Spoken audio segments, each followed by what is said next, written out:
ये ऑफिशियल बता रहा हूँ, कमलनाथ जी ने उनके लिए हमेशा तारीफ किया है। और आपको ध्यान होगा जब ये 5 राज्यों का चुनाव था, उत्तर प्रदेश शरीक अन्य राज्यों का, तब भी कमलनाथ साहब ने इस सिलसिले में दिल्ली में भी कहा था मीडिया से कि पीके के जो होते हैं वो एक आइसोमेट्रिक प्लान होते हैं और उनके पास एक अच्छे सर्वे रिपोर्ट होती है और सर्वे के आधार पर अगर कुछ कैलकुलेशन में किया जाता तो बुरा नहीं है।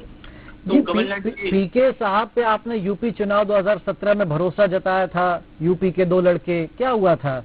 उसके बाद बहुत ऐसे मौके आए जब प्रशांत किशोर, जैसे गोवा में अभी टीएमसी गई उनके भरोसे, वहां नहीं मिली कामयाबी। तो जो खुद कई मोर्चों पर फेल हुआ है, यानी इतनी बड़ी पार्टी को, आपकी 138 साल पुरानी पार्टी को अब एक अदद प्रशांत किशोर से आखिरी उम्मीद बची है, तो इसको हम कैसे माने? मतलब इसमें तो फिर कमलनाथ ठीक लग रहे हैं कि भाई हमें कोई पीके वीके के भरोसे हम नहीं बैठे हैं, हम तो अपना काम कर रहे हैं और बाकी सारे नेता एक स्वर में जा रहे हैं। तो नहीं माने कि भाई प्रशांत किशोर को लेकर अंदर खाने कुछ ठीक नहीं चल रहा है?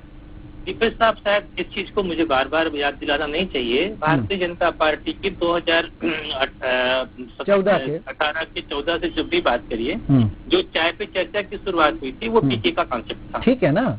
और उसके बाद पीके ने आपके बंगाल में भी ममता दीदी के साथ मिलकर काम किया, वहाँ सफलता दिलाया। भाई किसी ने पीके के बारे में अच्छा विश्लेषण किया और एक लाइन लिखी कि और प्रशांत किशोर जो है अच्छा छौका हो सकते हैं, जो ऊपर से लगाते हैं ना छौका तड़का देते हैं, वो हो सकते हैं, लेकिन अगर दालें खराब हो तो उसमें प्रशांत किशोर क्या कर लेंगे? मैं आपसे, मेरी बात तो पूरी हो जाएंगे तब आपको सही उत्तर मिलेगा। हम कह रहे हैं कि प्रशांत किशोर साहब एक इंसान है, ईश्वर नहीं है ना। मैं वही कह रहा हूँ जो कमलनाथ साहब कह रहे हैं, एक अच्छे रणनीतिकार हैं, पर आदमी 100 में से 100 बाजी मारे, हर बार सचिन तेंदुलकर या वीरेंद्र सहवाग या नए टेस्ट क्रिकेट खिलाड़ी विराट कोहली या रोहित शर्मा 100 में 100 मारे, ऐसा नहीं होता ना। लेकिन मैक्सिमम तो एक अच्छा रिकॉर्ड है, एक अच्छा परफॉर्मेंस है पीके का। और दूसरी बात ये कि एक रणनीतिकार से अगर रणनीति लेना, भगवान कृष्ण ने गीता में कहा है कि हे पार्थ, अर्जुन से कहा हे पार्थ मैं तुम्हारा रणनीतिकार, युद्ध तुम्हें करना। तो युद्ध तो कांग्रेस पार्टी ही करेगी, आपको पता है। रणनीति बनाने का काम प्रशांत किशोर साहब करेंगे और जो लोग करेंगे ये साले रणनीति बनाएंगे, और रणनीति बना के युद्ध करना किसी तरह से गलत है। तो क्या भेज देना चाहिए फिर राज्यसभा, जैसा लक्ष्मण सिंह कह रहे हैं? लक्ष्मण सिंह साहब के बयान पे मैं क्या टिप्पणी करूंगा?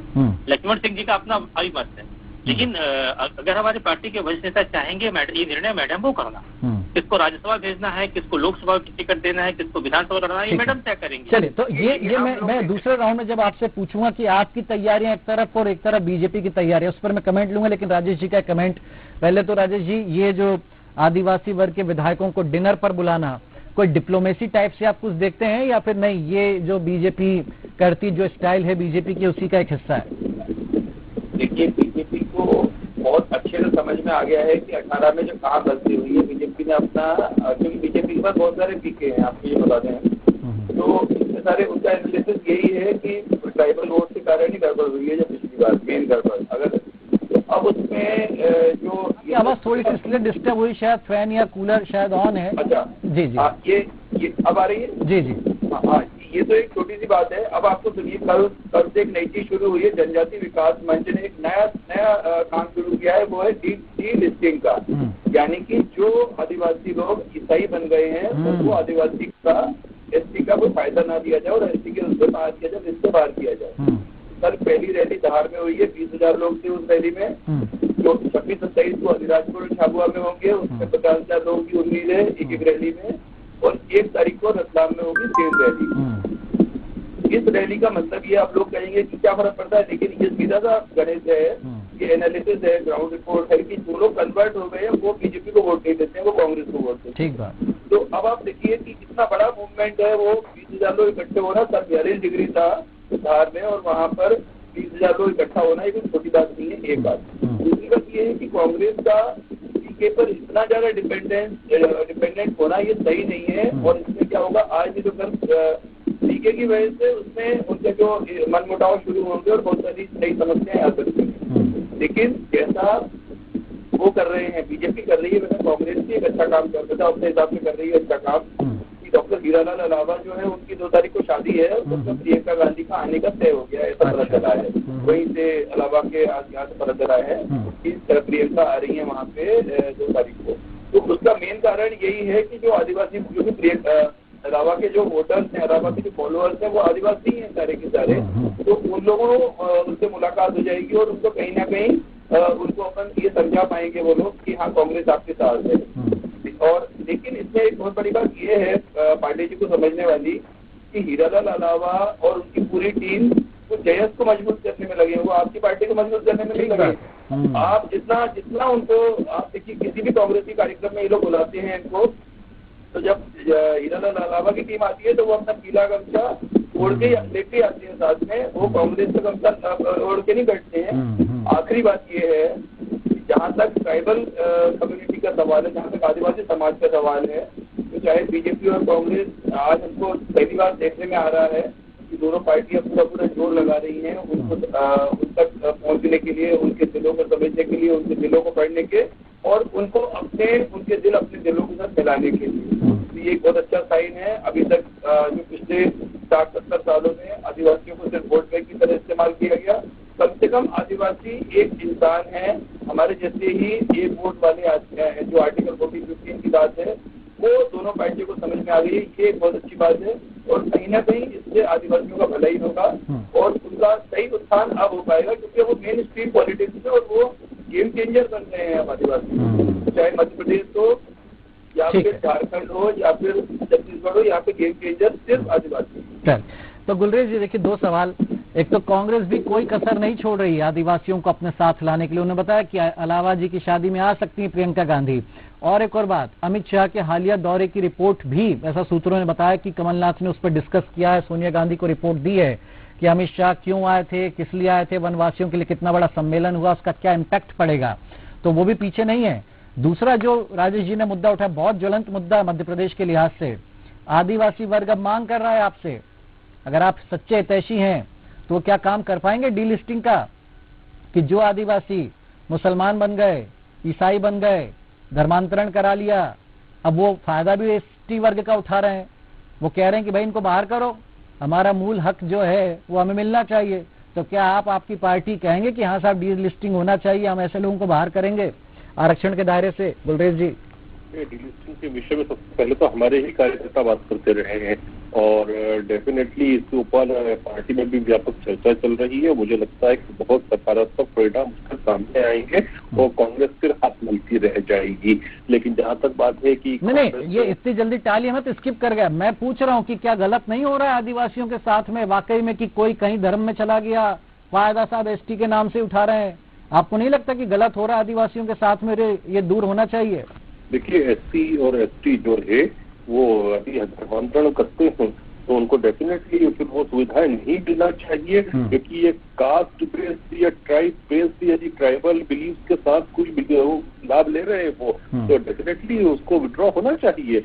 और ये बातें पार्टी में लगातार उठ रही थी और पार्टी ने इसके ऊपर एक व्यापक रूप से चर्चा करने के लिए एक मैकेनिज्म बनाया है, केंद्रीय स्तर पर बनाया है। और मुझे लगता है कि इसकी रिपोर्ट में बहुत जल्दी सबके सामने आएगी, मीडिया के समक्ष भी रखी जाएगी प्रेस वार्ता करके। हो सकता है अनुसूचित जनजाति मोर्चा आएगी, उसमें आप लोगों से संवाद स्थापित करेगा। लेकिन अभी आप जो हीरालाल अलावा जी की बात कर रहे थे, तो ये बातें अब ट्राइबल जैसा ट्राइबल नहीं रहा, पहले की तरह की बहुत भोला भाला, अब भी भोला भाला है, लेकिन वो बिल्कुल दुनिया को नहीं समझता था। अब वो समझता है कि तुष्टीकरण क्या होता है, वो विकास क्या होता है। ये जो इस प्रकार की ये इसको कहते हैं ना कि सिंबोलिज्म जो कांग्रेस करती है कि साहब उसकी शादी में आ गए, ये दिखा दिया, एक पार्टी यहाँ पर रख दी, किसी ने कुछ टोपी पहन ली, वो सिंबोलिज्म कर दिया। तो ये संकेतों के प्रतीकों की वाली राजनीति जो कांग्रेस करती थी ना, वो तुष्टीकरण के अथवा कुछ नहीं होता। अब ये बात हर वर्ग समझने लगा है, एससी भी समझता है, माइनॉरिटी भी समझती है, ट्राइबल भी समझते हैं।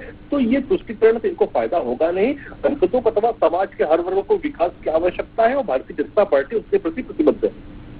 कमलनाथ के दिल्ली दौरे से लेकिन एक चीज मैं पूछना चाहूँ, कमलनाथ जी का दिल्ली दौरा ठीक है, वो तो कांग्रेस की बात है, लेकिन मुझे अच्छा नहीं लगा। अभी हमारे कांग्रेस के मित्र ने इतनी बार मैडम जी करा, तो मैं ये पूछना चाहता हूँ कि क्या ये लोग सर मैडम ही करते हैं अपनी पार्टी के केंद्रीय कार्यालय में? थोड़ा मैं कभी इनके पार्टी के किसी भी कार्यालय में पैर नहीं रखा, तो मैं पूछना चाहता हूँ क्या इनका कल्चर सर मैडम का कल्चर है क्या?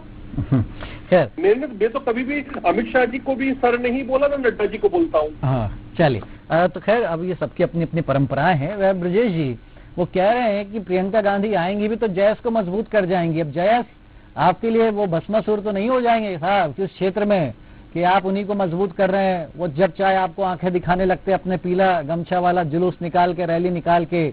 और ये जो मुद्दा एक और नया उठ रहा है डीलिस्टिंग का, कांग्रेस क्या अगर आदिवासियों की तहसील क्या साथ में उतरेगी? क्या ईसाइयों मुस्लिमों जो लाभ उठा रहे हैं क्या उनके विरोध में बोल पाएगी कांग्रेस? ब्रजेश जी देखिए दीपेश साहब, एक बड़ी स्पष्ट बात है। मैं गुलरेज साहब से शुरू करता हूँ। देखिए हमारी पार्टी का एक साफ मोटो है। हमारी पार्टी हमेशा भगवान श्री राम के इस लाइन पर विश्वास करती है कि दैहिक दैविक भौतिक तापा राम राज नहीं काहु व्यापा सब नर करहि परस्पर प्रीति चलहि स्वधर्म निरतृत नीति। आदिवासी समाज हमेशा कांग्रेस से जुड़ा रहा है। गुलरेज जी को पता होना चाहिए। 2018 का चुनाव जब हुआ था तब भी मध्य प्रदेश के 13 में नहीं था आपके साथ में, 13 में नहीं था साहब। अब पूरा या तो सब जैसे इनको बोलने का पूरा 2 सेकंड मुझे सुन तो लीजिए, मैं पूरा सेंटेंस नहीं आपने हमेशा से कहा, मैंने इसलिए टोका कि 13 में नहीं था आपके साथ में। अब सर मुझे बोल लीजिए। हाँ, आप जब मुझे बोलने का जब समय आता तो मुझे बोलने दीजिए। आपके समय मैं बोलूंगा तो आपको भी अच्छा नहीं लगे तो सुनिए फिर की बात।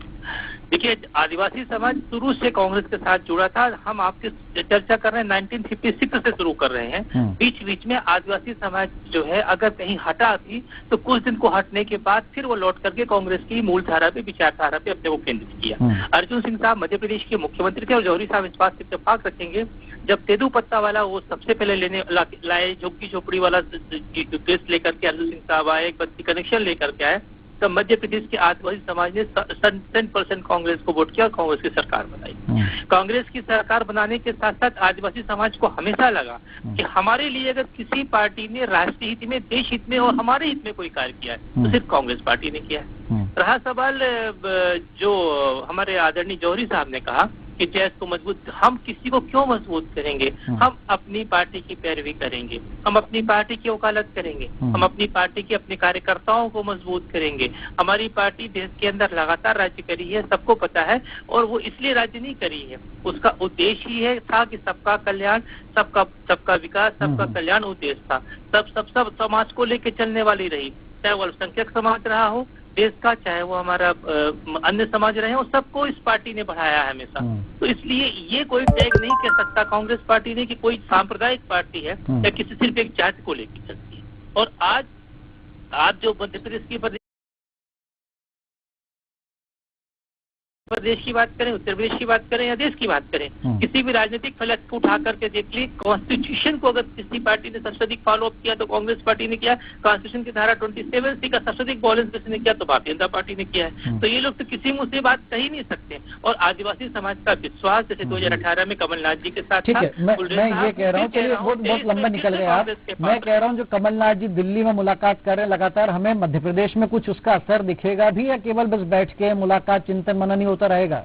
देखिए 2018 में जब कमलनाथ साहब मध्य प्रदेश में आए थे 17-18 में, तब ये चर्चा चलती थी कमलनाथ साहब तो दिल्ली के नेता रहे, कमलनाथ साहब तो 9 बार के सांसद थे, दिल्ली की राजनीति किया, मध्य प्रदेश उन्होंने वो क्या करेंगे। लेकिन कमलनाथ साहब ने अपने अनुभव से, अपनी परिपक्वता से, अपनी दक्षता से मध्य प्रदेश की 7.5 करोड़ जनता का जो विरोध अर्जित किया और भारतीय जनता पार्टी को जो धूल चटाया था वो भी एक इतिहास है। पहली बात। दूसरी बात ये कि जो बैठक होती है उससे कोई न कोई तो रिजल्ट आता है, और सोनिया जी के साथ जब बैठक कमलनाथ साहब कर रहे हैं तो निश्चित रूप से एक कंक्रीट रिजल्ट सामने आएगा और उसका परिणाम सामने मिलेगा। मैं तो इतना ही कहूंगा इस पंख के साथ कि विप्रधेनु सुरसंत लीन मनुज अवतार निज इच्छा निर्मित तनुमाया गुण गोपाल। इसलिए विश्वास करते हैं कि सरकार 2023 में कांग्रेस की बनेगी कमलनाथ जी के लिए। वो अवतार प्रशांत किशोर तो नहीं आप लोगों के लिए जो अवतार लेकर आएंगे अब कांग्रेस को तारने के लिए? खैर राजेश जी का कमेंट हम ले लें, लास्ट कमेंट, सब समय समाप्त होने वाला है। निमित्त तो कोई भी बन सकता है, वो आप भी हो सकते हैं। निमित्त बनाने में मीडिया की बड़ी भूमिका है, इसलिए हम क्यों कहें, ये तो ईश्वर के हाथ में बाबा महाकाल के। ठीक है, तो राजेश जी ये जो कमलनाथ जी एक हफ्ते में दूसरी बार मिले सोनिया गांधी से, ये क्या पीके का झंझट निपटाने के लिए है या नहीं फिर वाकई में कि मध्य प्रदेश के मुद्दों पर अब गंभीरता से सोनिया गांधी भी नजर रखे हुए हैं और कमलनाथ भी अब एक्टिव हो चुके हैं? जी जी जी, मैडम वाली बात बता दो जरा कि मैडम ही करते हैं। अब नहीं, हम इस पे मजबूर नहीं कर सकते। मैडम जी वो ठीक है, उनकी परंपरा है। जी राजेश जी क्या कहें? जी देखिए, कहीं ना कहीं एक तरह से पॉजिटिव साइन है कांग्रेस के लिए, कम से कम एक्टिव तो हो रहे हैं। अभी तो